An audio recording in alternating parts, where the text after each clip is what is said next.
Dereck, now in your second season in the league, how are you feeling with an incredible rookie season behind you? Since it's my second year, I'm just trying to improve from my first one and try to go out and get a championship. That's great. What are you looking forward to most? What I'm looking forward to most is being back with my team and family. Great. All right. PJ, you made a tremendous impact on the Mavs during the mid-season trade. Now that you've spent more time with the team during training, what do you have your sights set on for this upcoming season? My sights set on bringing a championship back to Dallas. It's like anecdotal and stuff, but how do you think doing stuff like this with PJ helps with your on-court chemistry? Just doing things on and off the court. No matter if that's just going over to each other's house, going to dinner, doing team events, or just going to the store. Fast food store. Fast food. But just trying to be a family as much as we can. No matter if it's just being around each other. That's what we try to do the most, and just try to be able to have each other's backs. Building on that, you guys quite literally went to Kyrie's house like while you were in LA. What was that experience like? What is that preseason chemistry building been like overall? Just being able to just talk and understand one another. Because you know, when you're on the court, you're only talking about things on the court. But when you're able to have time with one another, each other, and just learn a little bit about each other, that's kind of the moment that you really take to heart. You know, you can learn about things going on in their life, things they want to show you, things they want to tell you that you just don't know about them. So we're just being able to have that time is very fun. Dereck, how much do you think things like this, where you're giving back to the community, you're seeing some of the fans play into other players wanting to come here in free agency, stay here long term, kind of have Dallas as a home? Man, it definitely shows because, you know, AAC is not going to be as filled as it was without all of our loyal fans. You know, coming out to show love no matter if it's a Monday, a Sunday, or a Wednesday morning. You know, just having that ability to know that I'm gonna go out there and I'm always have someone cheering for me, and then coming back here to give back to them to make sure that they know that we appreciate them just as much as they love us. Dereck, your player type, you know, being a roll man and a rim protector, obviously you've grown into it very quickly, faster than anyone ever would have imagined, but there's a ceiling to that, right? How do you plan on breaking through that ceiling? What's the next element of your game that you're going to add? Just not putting the ceiling on myself. You know, everyone's going to put a ceiling on me no matter what they see, no matter what they think they see. I don't listen to any of that. You know, I'm just going to go out there and play basketball. You know, if you need me to bring the ball up the court, I'll bring the ball up the court. If you need me to go set a screen for Klay Thompson, or if I got a post, enter it to PJ so that he can get to it. It's just going out there and playing basketball. And you know, whenever we're going to have everybody back, it's going to be real fun. Just as a follow-up, sorry, do you think you'll be, when you talk about not putting a ceiling on it, do you think you're going to add more passing to your game, more post-up moves, more three-point shooting? So mainly just trying to own the paint. We have a lot of people who's going to make a lot of shots, a lot of shooters going around the floor, so that means the paint's going to be wide open. Yes, I'm going to take my trail three, my corner three whenever the time comes, but whenever I'm looking at my game, I'm trying to be able to dominate the paint on both ends, offense and defensively. You and Klay were working on handoffs quite a bit today. You guys are like pretty meticulous with the details. What's that been like, building that chemistry with him? Like, what do you think the potential is in those actions? Amazing, amazing, truly, just having a shooter like that. And he's just trying to figure out his rhythm, what he likes, if he likes going off his right foot, if he likes going off his left leg, how he likes to have a little kick into it. Just understanding his rhythm, you know, giving him a little bit of space by setting a harder screen, and that's going to make my job easier as I roll because the big man stepping up because it's Klay Thompson. So as I said, it's just putting power in the paint, and whoever rotates down low is either going to get dunked on, or I'm going to pass it out the corner and we're going to put him in a blender. So it's just playing in the style of game that we know how to play. Dereck, who are some of your favorite players growing up? AI, Shaq, and KG. Top three right there. Is anybody you wanted to play like specifically? Or? I mean, I wish I could play like Shaq, but I'm missing 60 pounds.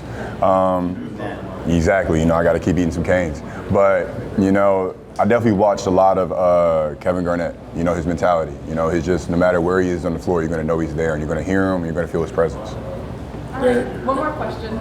If you didn't eat all day, played a game, how many chicken tenders do you need to put down? Didn't eat all day, played a game after the game? At least a smooth 16 to 20. I'm not gonna overdo. Smooth 16 to 20, and 20, and I'm done for sure. Appreciate y'all. Okay, so Hey PJ, what's going on? What's up? How do you feel the Mavs? Do you feel like the Mavs team chemistry has gotten better now that you guys have had some more time to play with each other? And adding Klay Thompson, how does that help you guys space the floor? I think the chemistry has gotten a lot better. Training camp was really good. We had a chance to go out in LA and be with each other, so I think the chemistry has been really good. Everybody's happy to be around each other, and Clay's just going to be great for us. He's going to be a knockdown shooter, a great defender, and a great leader for us as well. So having him on the floor is going to open up the game for everybody else as well.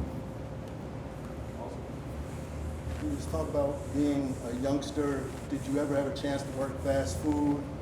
I know that you probably played AAU, but have you ever worked fast food restaurants or anything like that? No, sir. The only job I have is basketball, so I didn't get the luxury. Like, going through the drive-through window and serving fans, especially seeing Blake in the window, as tall as he is, trying to get down. It's going to be great. Me and D-Live are going to have some fun being able to get back to the fans and put smiles on their faces in the drive-through. So that's something I've been waiting for, and I'm excited to do it.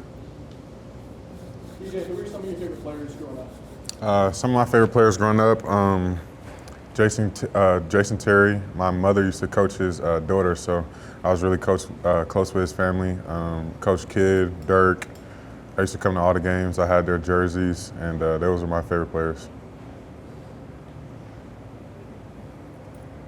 PJ, if you and Dereck were to play one-on-one, Me. who would win and what would be the score? Me, a lot to a little. PJ, when y'all go to these team dinners, who's putting down the most for the team? Probably AJ, Hardy, and D-Live. Yeah, the young guys. They're very hungry, so they take up all the meals. Luka.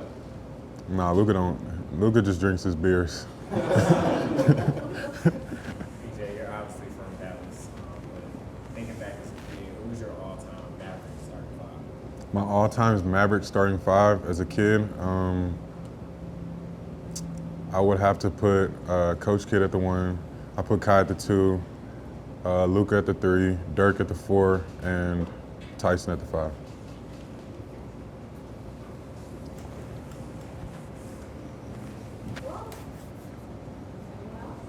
What's it been like to have someone or two people that are on your Mavs all-time five working with the team, like Jason Kidd and obviously Tyson Chandler as well? It's been great. Obviously, they were on the 2011 championship team, so just them being back and just giving us knowledge is great. I think Tyson's done a great job. He's been there pretty much every day in practice, just trying to help out and do what he can. So for me, it's just a dream come true, obviously being here and obviously being able to learn and just try to get better in this program and just being here and being from here, it just means the world for me. How much more hungry are you after that last season run and getting so close and finishing the way you guys did? It's definitely a chip on our shoulder. Everybody obviously wants to get back to that, to the mountaintop and obviously reaching our goals. So everybody's been locked in and focused and ready to go. So we'll see. All right. Any other questions? I got one.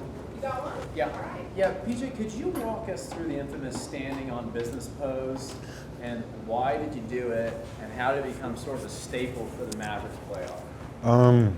So Terrence Mann ran into me and he told me not to look at their bench. And I pretty much told him to stop me from doing it. So, and he wasn't gonna stop me. So I literally just posed in front of their bench and just did this, basically. Just symbolizing that we aren't going anywhere and we're not scared of anybody and you can't tell us what to do. That's all it was. Can you do that look for us real quick? That's great, that's great. And I did have one more question. So, at least from what I'm reading, it was a long-time goal of yours to play for the Mavericks. Mm-hmm. Tell us a little bit about that story, because it sounds like you had a lot of goals, and you hit a lot of these goals. Yeah. And now you're checking this one off. What does that mean for you? As a little kid, I think I was maybe a 5th or 6th grader.